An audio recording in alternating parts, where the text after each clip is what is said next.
Hello, Nina. How are you? Thank you. Hello, Master.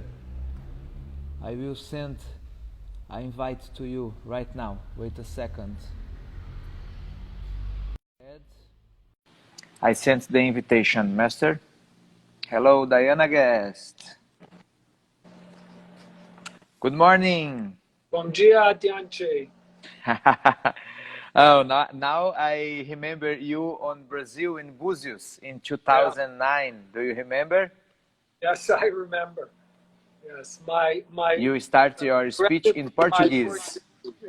It's not improved much since then. Very nice. The people are coming, and I think that I will do the first words. Okay. Okay. Whenever you're ready. Cool. Thank you, Master Scott, for accepting our invitation. I am glad to interview you. One of the main objectives of these conversations is to disseminate the bioenergetic analysis, spread our technique, especially for the younger audience, new students. We know that your experience within our approach is deep and full of challenges. Scott was our president for 2 terms, and he worked hard and very well in that role. I know that you have good and exciting things to tell us. If we have time at the end of your speech, I ask questions. Can you start, please? And thank you again. Obrigado.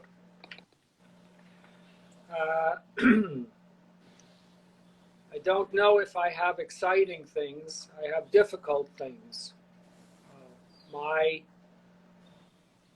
For some time, I have been engaged in a project of understanding on the deepest somatopsychic level that I'm capable of, a question that has been really central to psychotherapy from the beginning, and certainly from the time of an organized understanding, which is to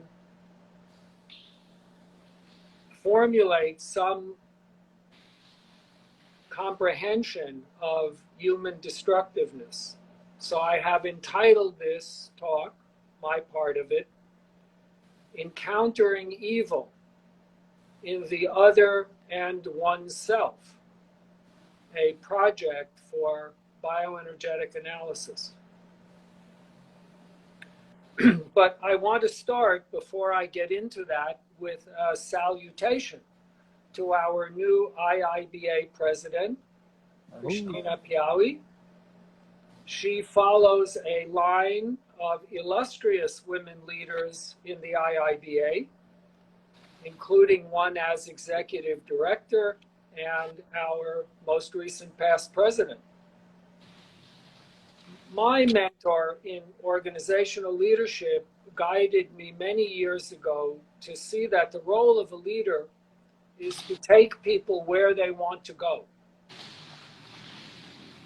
And I know Cristina to be a thoughtful and caring person. She will now have to use those characteristics to help us define the values which will inform the work of our organization, and to recruit members to bring that vision to fruition. As the first IIBA president from Latin America, she confirms our dedication to an organization that embraces all who are committed to these values. And we are very unusual in our worldwide membership and in our inclusivity. And that is an effort that we make. Those of us who have been on the board of trustees, we have made it in a very concrete way, meeting after meeting, finding ways to talk to each other across languages, across customs, across even different values. And I am grateful to her for taking the lead at this time. So let me get into what I want to share with you all of what I have been struggling with, interested in, and I feel is crucial to our work as therapists and as bioenergetic therapists. The current pandemic has shed further light, I think, on the eruption of destructiveness in the world. All over the world, as in our two countries, Danchi, and I say that because your country is also mine. Yeah. I have two stepdaughters, a sister-in-law, and a mother-in-law, and family and friends there. So it is no longer a place I read about in the newspaper. It's my home, and these are my family.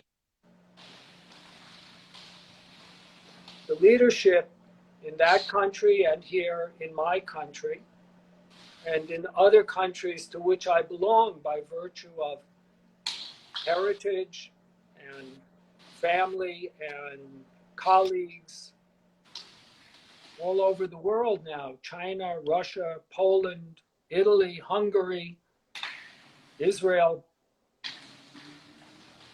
In many of these places, perhaps in all, sadly, that I just mentioned, now it occurs to me, the leadership espouses positions with which I do not only disagree, but I also think are morally wrong. We see in these places the kind of hatred that is permeating our environment, but it is not new. And since it's not new, it behooves us to understand its origins. Personally, I have more and more over my career and the study of this in myself and others come to believe that this destructiveness finds its source in the chronic relational trauma, as my late wife Elaine named it, that begins in families. And I think we make a mistake when we do not connect what we see in the macro environment around us to the micro environment. I found myself recently saying to someone, which surprised me at the vehemence of it, that if I try to tell someone that the person being lynched is their father, I have passed a certain line in my own willingness to identify the collective evil as personal and as a representation and manifestation of that with which we all grow up. Perhaps not in our immediate family, perhaps in the extended family, perhaps in the peer family, but it starts there. But many people do not agree with me about this, many people. So I take that as some indication of the possibility of mistake or inadequacy in my position. Still in all, I think that we are obliged to make an effort to understand this phenomenon of destructiveness and of so many people feeling and expressing such hateful and destructive attitudes and acting on them. So this is the project for me. It's of personal necessity, but I think also professionally and socially and ethically, it's required that we investigate it, that we embrace the problem to understand it. Here's a little bit of what I have come to. In 1968, I remember cruising in my 1960 VW Bug the streets of the Hill District in Pittsburgh, in Pennsylvania, here in the United States. I was an undergraduate at the university there. And I went out to see what happened after the rioting that took place after the murder of Martin Luther King Jr. This was the first time that I saw soldiers with assault rifles on US city streets, a very common vision in other places around the world every day. The fight over the Vietnam War had polarized the country as it is polarized now. Those of us old enough to remember that, remember bitter, hateful violence between groups, within families, very much as it is today. Mm. The murder and exploitation of the weak and the vulnerable has continued since then. Yes, it ebbs and flows. As any Jew who knows Jewish history knows, there is a continuous cycle of good kings and bad kings, good queens and bad queens, but there is an arc that sadly does not bend toward justice, but repeats, returns to paranoia and to murder and to malevolence again and again. How does our field understand this enduring phenomenon of exploitation and abuse that finds its justification in such intense negativity? Sigmund Freud abandoned the seduction theory. This theory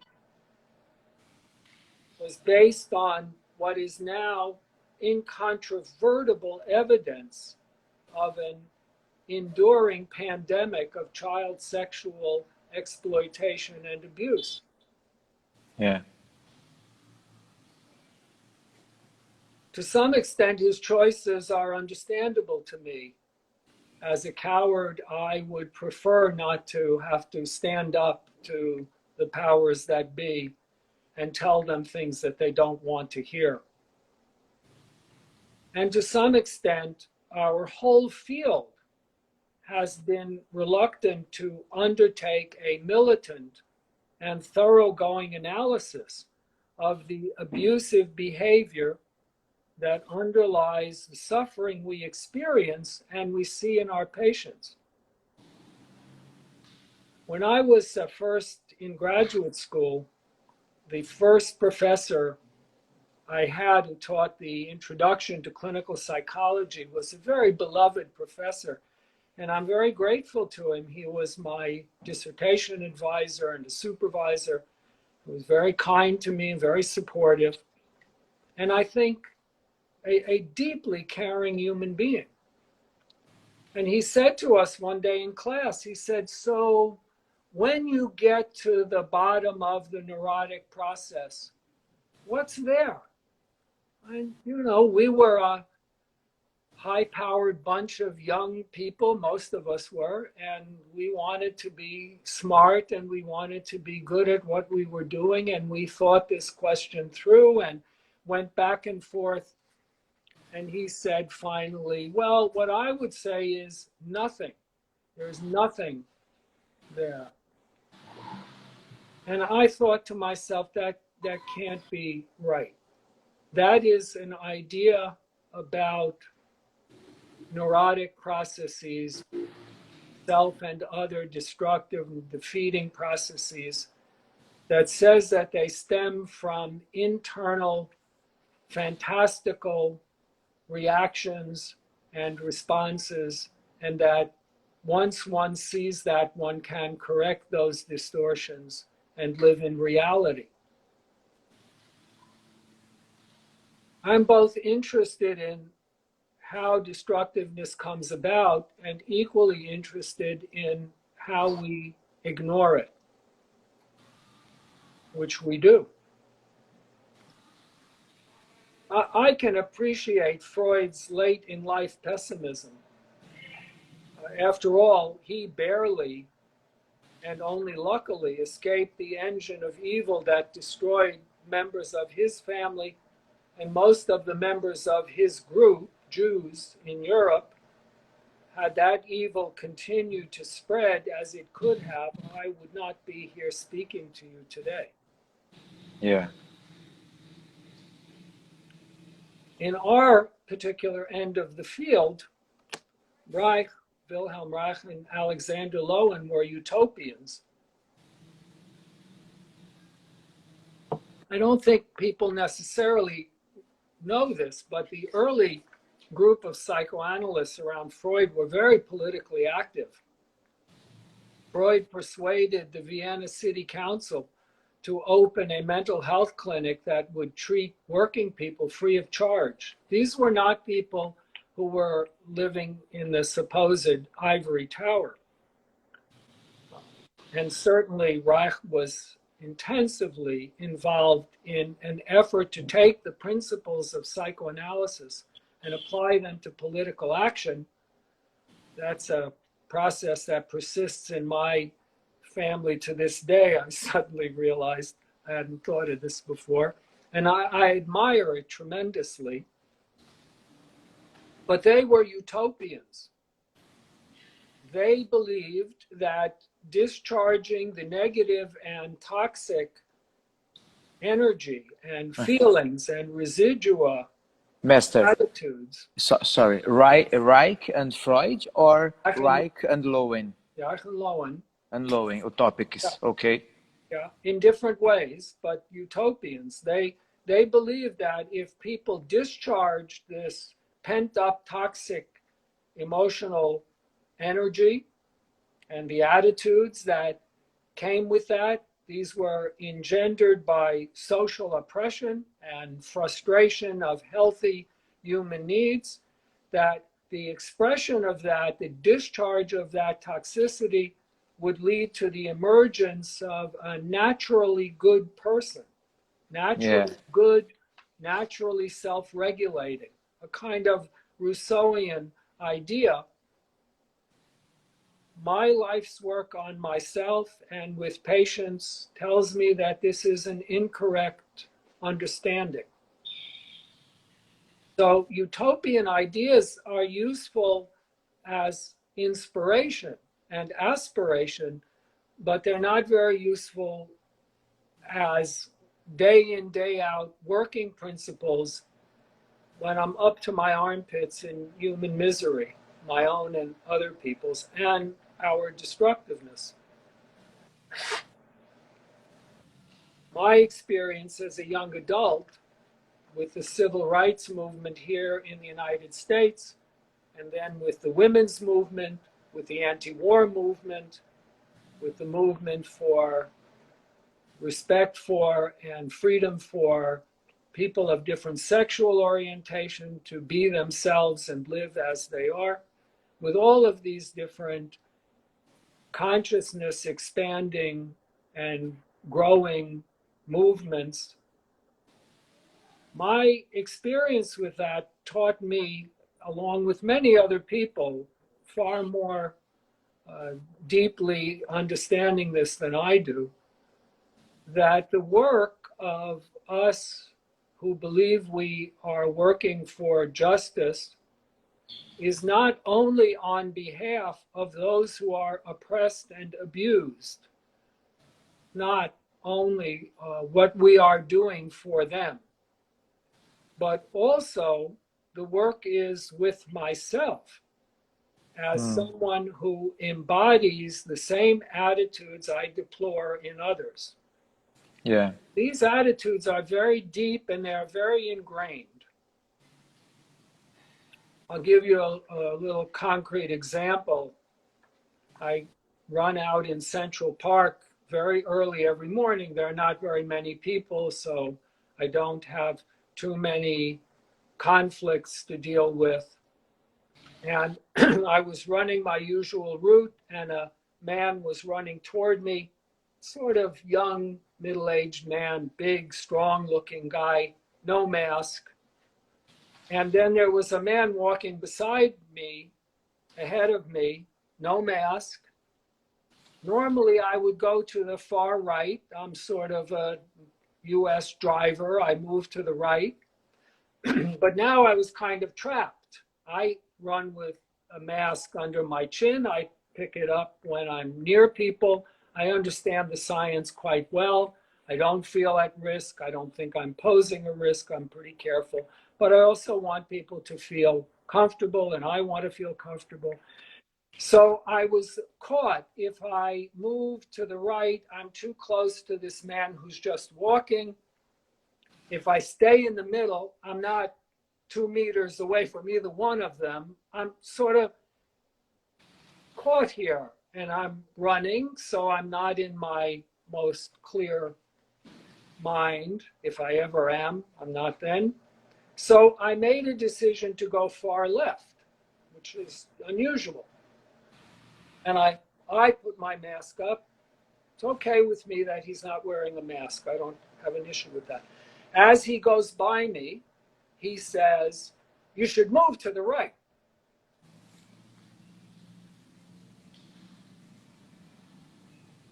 And I wanted to kill him. I didn't just want to get angry. I wanted to go after him and kill him. The surge of rage tells me that I am in a moment of my own history. The moment when the converging dimensions, what's nowadays called intersectionality, the converging dimensions of my personal history, my experiences as a boy and a man, because my experience is that men are socialized in an environment of humiliation and shaming that requires protest, and then the protest is suppressed, ridiculed, and humiliated, except when it serves the purposes of the authority or authority group that demands the protest. It's an impossible bind. And what do you do? Yeah, what do I do? Exactly. Because I abhor my rage. I do not believe in it. I don't think I have a right to it. Actually, when I brought this up in a therapy session of mine, my therapist reacted to the fact that this man had no mask. That was not what bothered me. And for that moment, and in a rare moment for him, he missed me entirely and was reacting, I think, to his own feelings of vulnerability at being out in the world with people who are not taking care of the common good. But that was not what bothered me. I wasn't worried. I didn't feel he had endangered me. I was stuck with my murderous rage over something that surely no one would condone me killing this man because he had spoken down to me in a dismissive way. But I wanted to kill him. And that tells me something about what I have to learn about. In psychotherapy, it makes sense in the beginning of the therapy, certainly, but really throughout the process. It makes sense for me as a therapist to align with my patient as the victim of destructive intent and action. I don't really believe there's much that people do that they don't intend to do. What I believe is that most of what we do is unconscious. And the intentions, that is the intentions for what we do is unconscious, or at least a significant part of it. But the behavior is carrying an intent, and that intent is communicated to my patient, usually indirectly and through, as one of my therapists once said about how babies learn, through infinite repetitions. In my view, the effect of this kind of chronic relational trauma and the negativity that is infused in those actions is to interrupt development. The work of psychotherapy is not to discharge feeling. In any case, the feelings are not wholly organized because the experience is not completed. My rage at this man is a fragment, is a piece. I would have to go in there, as I have done, and expand that and live out that rage and find those sources of humiliation and degradation and inferiority, investment in me, and respond to those. So the work of psychotherapy can be to complete those experiences, which requires expanding consciousness, deepening feeling, enhancing expression. It's an endless process. There are, at least for me anyway, always more elements to embody. And embody means I feel more of it in more of my body in more and more sophisticated ways. And to do that requires building capacity to fight back. If I side with people's urge to fight back against mistreatment, against exploitation, that requires building strength. Fighting is a skill, and it takes practice, and it takes ego structure, it takes body structure. So building strength, physical, emotional, psychic, and moral, is an ongoing process. Which takes me back around to this pandemic in a way, this pandemic among many others. Our immune system is a self-defense system. We are under constant attack by organisms wishing to use our resources for their own gain. That's a fact of living in an adversarial environment. I don't know if the whole universe is like this. I have no idea. But our universe is definitely like this. So being able to stand up for oneself, to reject domination, humiliation, colonization of oneself are really the same functions as the immune system functions. To build up a capacity to resist predation is not a one-time event or even a multiple-time event followed by peace and prosperity. It's a lifelong process. The thing is, though, that if the focus is only turned outward on the attacker and the attacking forces, the strength we build is limited. It's strength, but it's brittle. At some point, to come to maturity, we have to present our patients with the challenge of encountering their own evil. And I mean that quite explicitly, not in the form of, well, everyone has darkness in them. No, I don't mean it that way. I mean rather an explicit investigation into the nature of that person's destructiveness. And that requires a truthful encounter and investigation of what has been done to us and what we do. Some years ago on my birthday, my son sent me a birthday card that said, "Thank you for all that you do for us and all that you don't do." Nobody would know better, really, I think. How do you feel? Well, I'm appreciative for his boundary setting and his guidance, and I am desperately and deeply pained by the harm that I have caused him. Mm.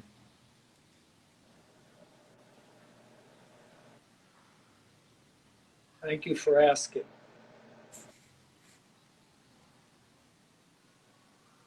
As a therapist, it's not my responsibility or our responsibility to compel our patients to face this about themselves or to demand that they do something about it.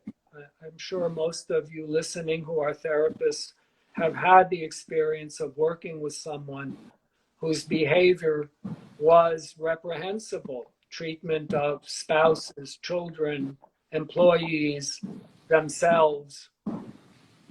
Not our job to prohibit that or demand a change. Yeah.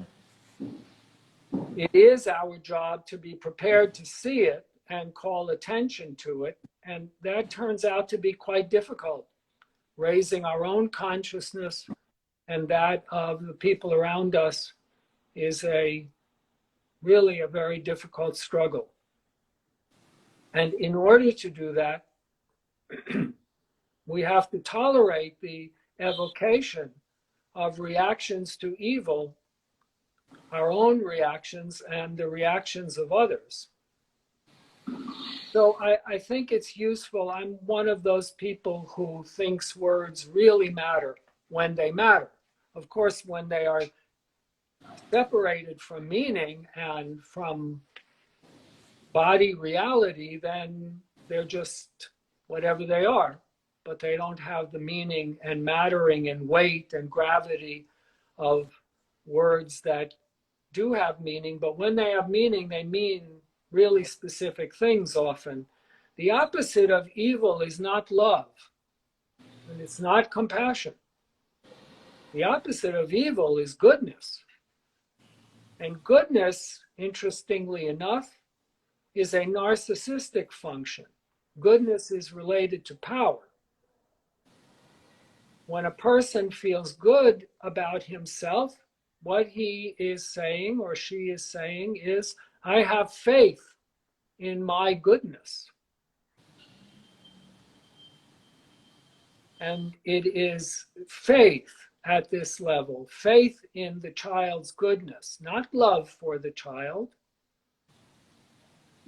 not care, but respect for the child's unique being and faith in the child's goodness that lends itself to the development of a structure of healthy, positive self-regard.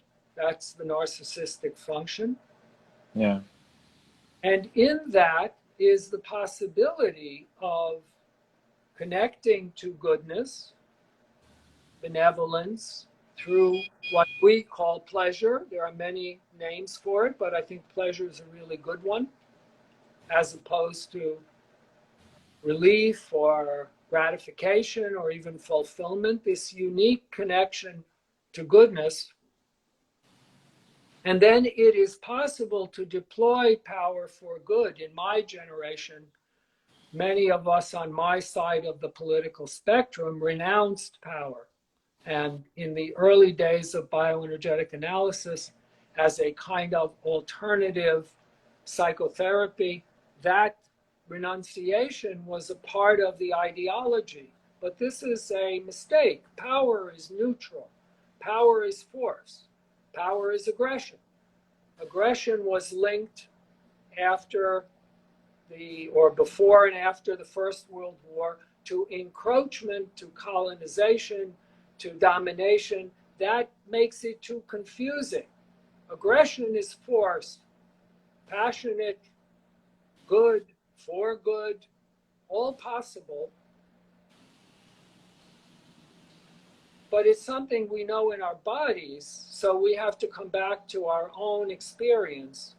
The leaders of our two countries, yours there, mine there, and mine here, when they are challenged, they do not say, oh, but we are lovable. They say, I am good, not bad. It's on on the dimension of goodness and badness that the judgments have to take place. Yeah. So I'll say a bit about my own personal connection to this. 40 years ago, Dik Olni, who was a master therapist, very deep man, not that I didn't have my problems with him, I did. From bioenergetic, Dik Olni. Yes, he was a contemporary of Al's and Stanley's and went his own way. Cool. My late wife was very fond of him and appreciative of his orientation. Cool. He said to me in the heat of a very intense moment in a workshop, he said, "It sounds like you want to know what a shit you are without having to feel bad about it." And I tell you the truth.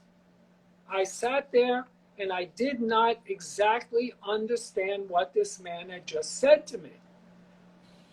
But I knew it opened a door. I could see the door open in front of me.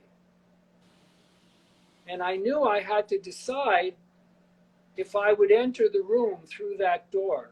And since then, I have been exploring that room, finding, even just yesterday, new dimensions of malevolence to which I was exposed and which transformed me. Like your example, running in the park? That's right, exactly. That's exactly right. Cool.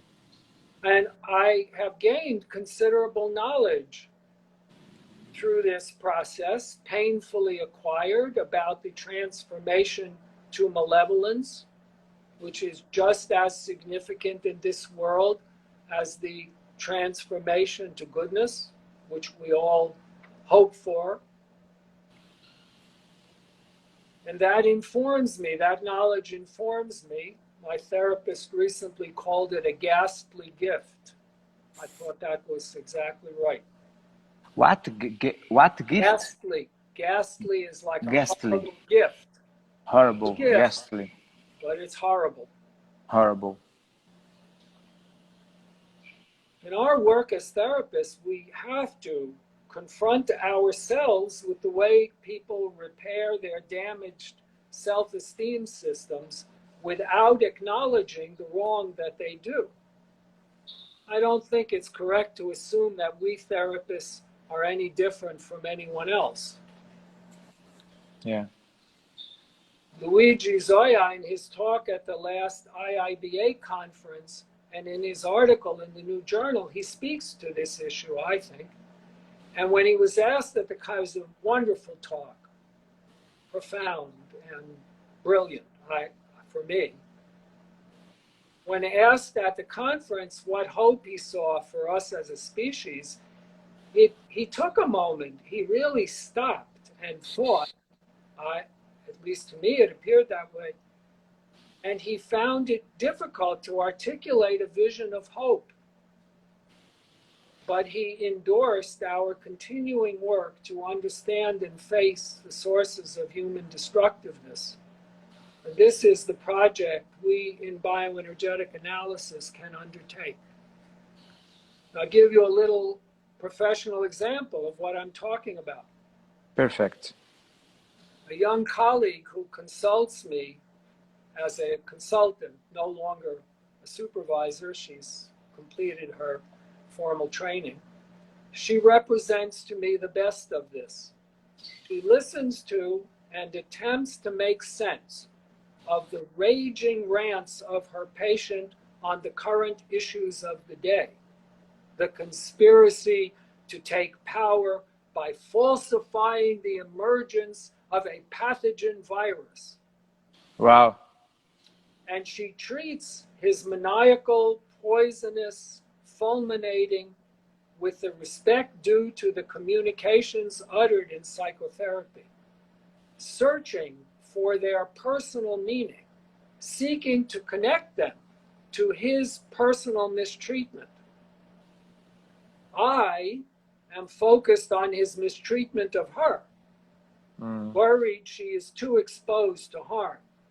But she is persistent. She looks at the danger of the exposure. She looks at her negative reactions to him and looks to see her own negativity. And she is determined to remain open.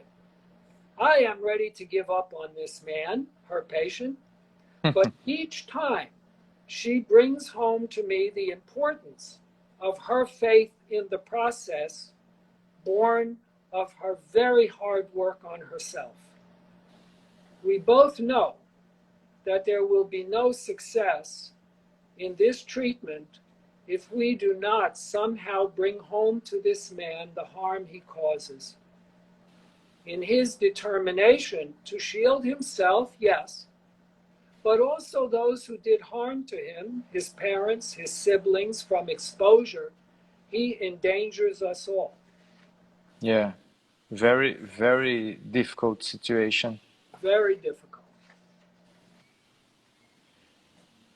I know for myself that early in my adult life, it took 100% of my energy to fight for my own psychic and emotional survival.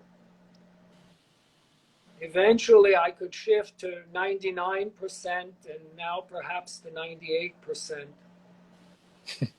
This is what is required for me to face and encounter the truth. The demands are different for each of us. We know in our bodies the truth. The first paper I published was entitled The Violence Within Us, and now it forms one of the chapters in a book that I'm writing. Good. Thank you. But we cannot know the destructiveness within us only by introspection. We need the information from those we affect. We need to build the capacity to know and to call out what we know. And that capacity to receive is an energetic, is a somatic, is an emotional capacity to breathe in what's being offered to us and to breathe it fully, thoroughly, to the limit of our capacity within ourselves. And I know from much past experience talking to those of you who are my colleagues particularly, that this is a bleak vision in some ways. And on the macro level, I have to admit right now that I feel it is very bleak. And I am very discouraged. But I watch my children, just in the sense that I mean it, strive in their families, in their friendships, to embody the values that they believe in of goodness and care. And I am admiring and I'm encouraged, and I have my struggles with them and they with me, undoubtedly. On the macro level, I find it difficult to feel strength. But on the personal level, I want to end by saying that on the personal level, on the work we do day in and day out with ourselves and with our patients, there are other things to see and to know. So I'm going to end with a quote, because the encounter with evil is part of the larger project of living the life of the body and living in reality. So here is how I end an article I recently submitted. It's being considered for publication now, about my own process and relating that process to my current therapy and to the work of therapy and the theory of therapy. You will publish in your book? Well, we'll see. If it's published in the journal, then I'll have to ask them for permission. If it's not published in the journal, then it will be mine to use as I wish. So good, very nice. Here is the quote from the end of that article. Okay. Many years ago, not long after Elaine and I bought the house in Montauk that became her true home. Montauk is a town at the far east end of Long Island near the sea, where we have a home that became her true home. We bought a runty-looking Japanese red maple tree. Probably bought it at a yard sale, since we did not have the funds or inclination to purchase nursery-bred trees. It was short, with a narrow trunk and some foliage. It was one of the few species that would have appealed to me. We planted it on a property covered with mature large trees. For years it hung on. It appeared to barely grow despite our ministrations and Elaine's very green thumb. Most things she nurtured thrived. Green thumb. Yeah. Very nice. Then at some point, maybe 20 years ago, it began to grow, but only the canopy grew. The trunk has remained as narrow in circumference as before, more or less. But now it sports healthy-looking leaves, that unique, bright scarlet red of the species. An impressive display for such a compromised being. I have long felt that that tree was in some way connected to me, was showing the truth of my life in its own. A life in which the foundation cannot be much broadened, the connection to earth and reality expanded that much, but we have made as much with what we have as we can, and continue to. Well, thank you for listening. Wow. Thank you, Master. Thank you for share. Wow. I think that we have maybe 10 minutes and Odila, Jaime, Liane, Diana, Christina send questions to me. I will do these questions for you, okay? Sure. Thank you.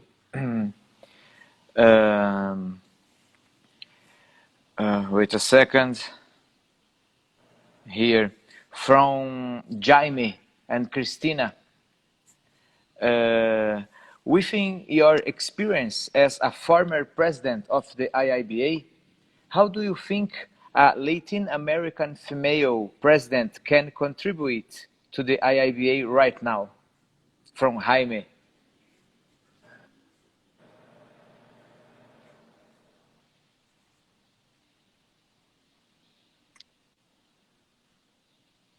Well,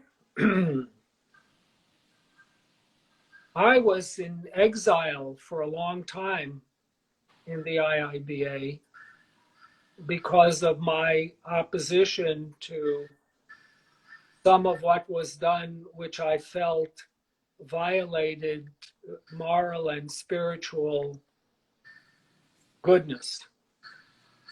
And I was more surprised than anyone when I came back into a position of leadership. I never left the organization. I believe in the work. I have always felt that this is the work that is right for me to do and the way to do it. And I need colleagues and collaborators to help me to do it. But I was completely outside the leadership, really in exile. And there were people, I remember very well a postcard from Margit Koimeda that encouraged me to keep up my heart during that time. And there were certainly people who supported that. And then when I came back into the organization, I saw that we were growing and maturing into a different body, because organizations are also bodies. Yeah. And that the spirit of an egalitarian relationship process, which has been developing in psychotherapy in general. That's a way of relating to people in which all of the members have equal value. They don't necessarily have equal authority or equal power, but all of the members have equal value, that we were striving toward that. At the same time, I remember going to a talk in Israel. I was very graciously invited to attend a talk. And the talk, I may be getting some of these details wrong, and I'm sorry. I apologize to my colleagues in Israel if I'm getting some of the details wrong, but this is how I understood it. For the first time in their history, the Jerusalem Institute for Psychoanalysis and the Tel Aviv Institute for Psychoanalysis were going to have a joint meeting. Now, geographically, Tel Aviv and Jerusalem are pretty much like Brooklyn and Manhattan. And they're in the same country, and there's more commonality and identity than not, but these people had not really acknowledged each other's existence. So this was a really big evening, and Julia Kristeva was speaking, and she spoke about the maternal erotic. And as she spoke, I increasingly realized, in a way I had not before, the degree to which I had attacked the maternal force that my late wife represented, and how much the maternal force is under attack in the world. The maternal force does not have to be carried by women. It can be carried by anyone. It's a force. Cool. The maternal force, as I have written, is hidden somewhere behind dark matter. You can't find it. The maternal force, however, the force that says our first priority is to ensure that all are cared for, that the vulnerable and the weak are assured of safety and survival, that force, that we all carry. And that force is under assault by all of us, because we all have these aspects of destructiveness, and because we live in a culture which does not value that force. A worldwide culture. I don't know about primitive before history, but primitive today is not the solution. Primitive is primitive. It's not developed yet. A sophisticated model for human interaction, organizational functioning, that includes a reverence for and a devotion to the maternal force. That, I think, would be a useful project. And I'm hoping that she will carry that project forward, that she will identify with that and with others who have carried that, and that our organization will continue to grow in that way. Yeah. Thank you. Deeper and nice words. Very nice news about Israel and Jerusalem too. Big Master Diana Guest asks, what have you seen with the change of at bioenergetic analysis over the years, and how you think we need to continue to evolve? Wow.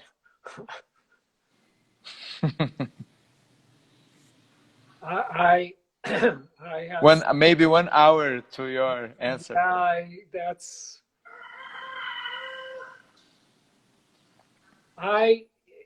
Many years ago, I was involved with the U.S. Association for Body Psychotherapy. And we were just in the beginning, and it was before I was in the leadership there. I was for many years in the leadership there. And we had a meeting to develop the ideas for a strategic plan. And people said, we need a multicultural organization. non-sectarian organization. And I got up and said, I completely agree with that, but my children went to a public school in New York City, which was devoted to a multicultural idea. And I saw up close how really difficult that is.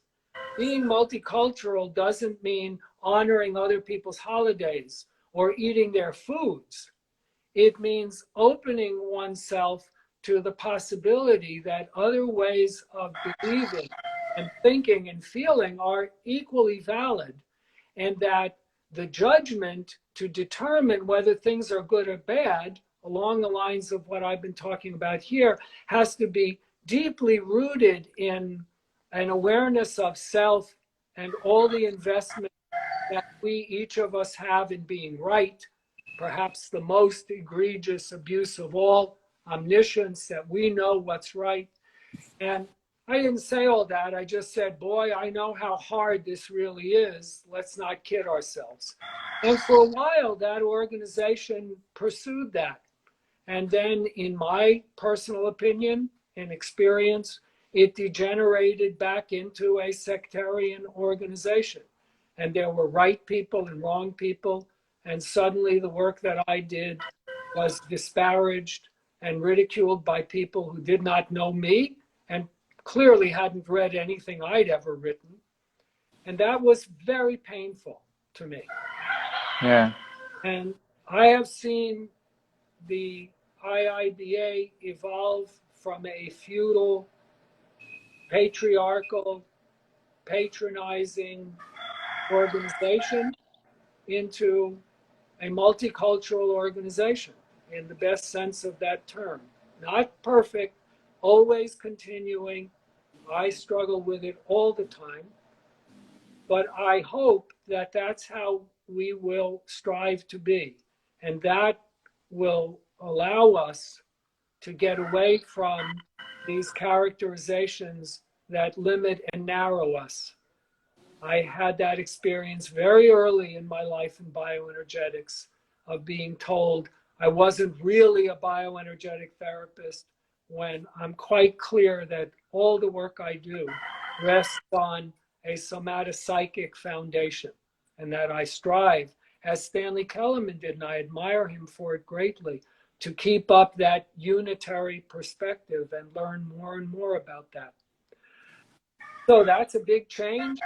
And I hope that we participate in that. Our leaders take us where we want to go. Cool. Thank you. Master, we have 2 minutes remaining. Maybe is the time to you start say goodbye, your last words. We have my last words, I hope not. Thank you, Danche. I want to thank you. I feel your good energy. I feel your commitment. I so appreciate that you stayed with me through this. I had a few bad moments on the way to here. I'm very grateful, and I'm grateful to all of you who have taken the time to listen. It's immensely gratifying and meaningful to me that I get to talk to you this way. Thank you. Wow. Thank you a lot. I have shared that your words contribute a lot to our community, and I feel your words very deeper and kind and deeper. And I think that you can read, but the Finapla, Iana, Jaime, Cristina, Diana, Garrett, people from all the world are say thank you, Master Scott. Thank you, Danche. Very nice, very nice. Thank you. I have our neighbor have chickens, and if you is that what I'm hearing? Oh, that's yes. cool. Okay, very nice. Bye-bye. Thank you a lot. Bye, Master. Bye, everyone. Sorry if I cannot read your questions to the Master. Bye.